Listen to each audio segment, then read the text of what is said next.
আমরা সুখ খুঁজে পাই না প্রিয় ভাইরা। সুখের চাবিকাঠি সবসময় আমাদের কাছেই ছিল।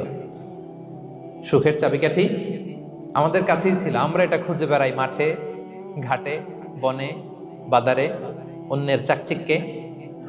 অন্যের চাকচিক্য দেখলে আমরা মনে করি ওটা তো অনেক সুখ। যে কি দুঃখে আছে এটার কোনো খবর নাই। অন্যের চাকচিক্য দেখলে মনে করবেন না খুব হ্যাপি, না ওটা নাও হইতে পারে। এজন্য সব সময় যে কোনো পরিস্থিতিতে আমরা শুকরগুজার হব। নিজের মাঝেই খুঁজে দেখেন কত কিছু আল্লাহ দিয়েছে।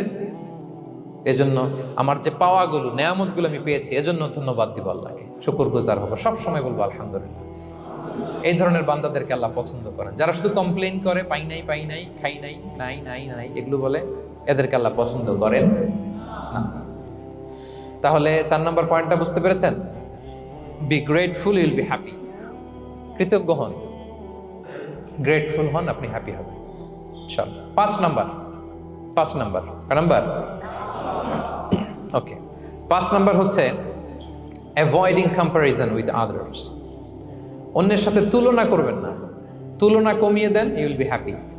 নিজে কেউ না, অন্য কেউ না, তুলনা করবেন না।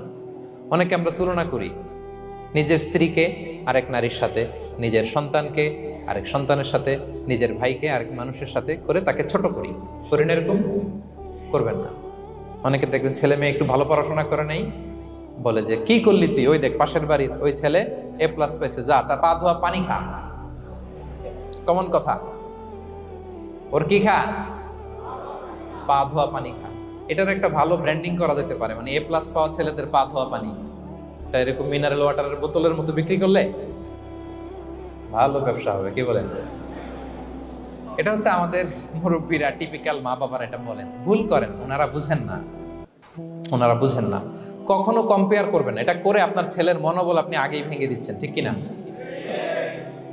আপনি দায়ী আপনার ছেলে কিছু না পারার কারণে। আপনি সাহস দেন নিজে, পাশে থাকেন নিজে। A+ যারা পাইছে পা ধোয়া পানি খেতে বলছেন যে, এই জন্য ওকে, ওই ছেলেকে আল্লাহ A+ পাওয়ার জন্য বানাইছে, আল্লাহ ওকে ওই মেধা দিচ্ছে, কিন্তু আপনার ছেলেরা আবার আল্লাহ তাআলা অন্যদিকে মেধা বাড়াই দিচ্ছে। সে ওইটা পারবে, ওইটা ওই A+ ওয়ালা জীবনও পারবে না, ঠিক কিনা বলেন? আপনার ছেলে যেটা পারবে 10টা A+ হোল্ডার ওইটা পারবে না। কারণ প্রত্যেককে আল্লাহ আলাদা আলাদা ফিচার দিয়ে, কোয়ালিটি দিয়ে, ইউনিকনেস দিয়ে পয়দা করেছে। কখনো কম্পেয়ারিং করবেন না। আপনি অনন্য, প্রতিটি মানুষ অনন্য। Everyone in this world is unique. প্রত্যেককে আল্লাহ অনন্য করে বানিয়েছেন। আপনার তুলনা আপনি নিজেই, আপনার তুলনা হয় না, আপনি জানেন না। আপনার মধ্যে যে পটেনশিয়াল, যে কারিশমা, এটা আপনি বের করে আনতে পারেন না। ওই যে ওগুলো বলছে পা ধোয়া পানি খা, লেখাপড়া করলি না, কিচ্ছু করলি না, কিন্তু আপনি দেখা যাবে অনেক বড় ব্যবসায়ী হবে, আপনি অনেক বড় দানবীর হবেন। You'll B a great contributor two society. এরকম আছে না?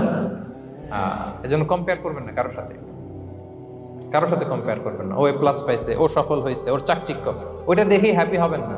এই চাকচিক্যটাই তার পুরো লাইফ না। মানুষ যেটা শেয়ার করে ফেসবুকে, এটা হচ্ছে রিল। লাইফের কি রিল? বুঝেন তো না? সবাই বুঝেন, মাশাআল্লাহ। Highlighted reel. আপনি কি মনে করছেন এই যে রিলের মধ্যে যতটুকু দেখছেন এটা পুরোটাই ওর লাইফ? না রে ভাই, ওরও অনেক কষ্ট আছে, ওরও অনেক ব্যর্থতা আছে, ফেলিওর আছে, ওইটাও ঢেকে রাখে, ওটা তো প্রকাশ করে না। দেখবেন আমরা ফেসবুকে ছবি শেয়ার দিলে কি করি? সবচেয়ে ভালো ছবিটা খুঁজি, হাসি দেওয়া, স্মাইলিং ফেস, স্মার্ট লাগতেছে, সুন্দর পিকচার হয়েছে, এটা দেই। কারণ আমি যে হ্যাপি এটা দেখাইতে চাই আমি সবাই, ঠিক কিনা? তার মানে আমার দুঃখের অংশটা তো আমি শেয়ার করি না। সো আপনি কারো চাকচিক্য দেখলে অবাক হবেন না, এটাই তার হোল লাইফ নয়। It's not the entire picture of his life. এটা হচ্ছে হাইলাইটেড রিল। এটা কি? সবাই বলেন এটা কি? সো কখনো কম্পিট করবেন না অন্যের সাথে।